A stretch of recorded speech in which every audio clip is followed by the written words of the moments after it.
Presented by Ans Music, Gopalganj।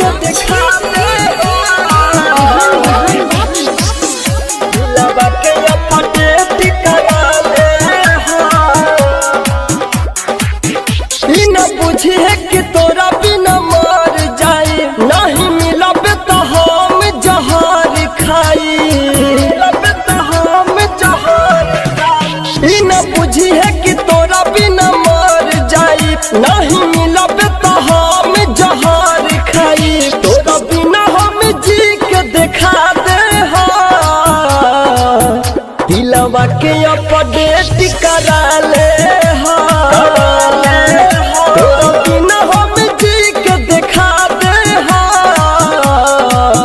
दिलवा के update करा ले हो।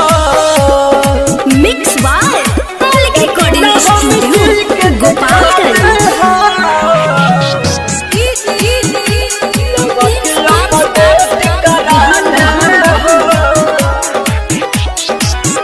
तोहरे चक्कर में हम हो गई पूरा भीखा, प्यार के जाल में अपना हमके बनावले सीका,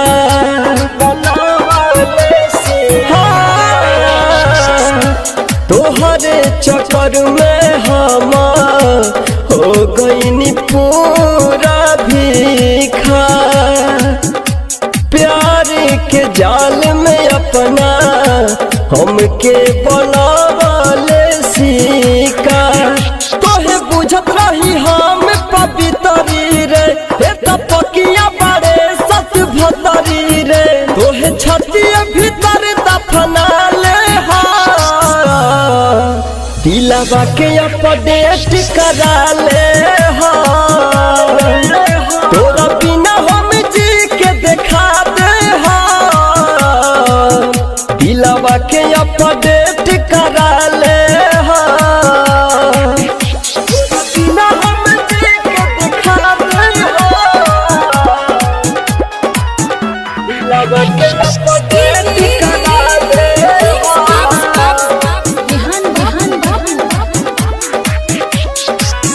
राइटर सूरज संगे लूटत बाड़े ते मजा, मुना मतलबी के पहले धरत रहले भर पाजा, धरत रहले भर पाजा। सूरज सिकंदर संगे लूटत बाड़े ते मजा, मुना मतलबी के पहले धरत रहले भर पाजा।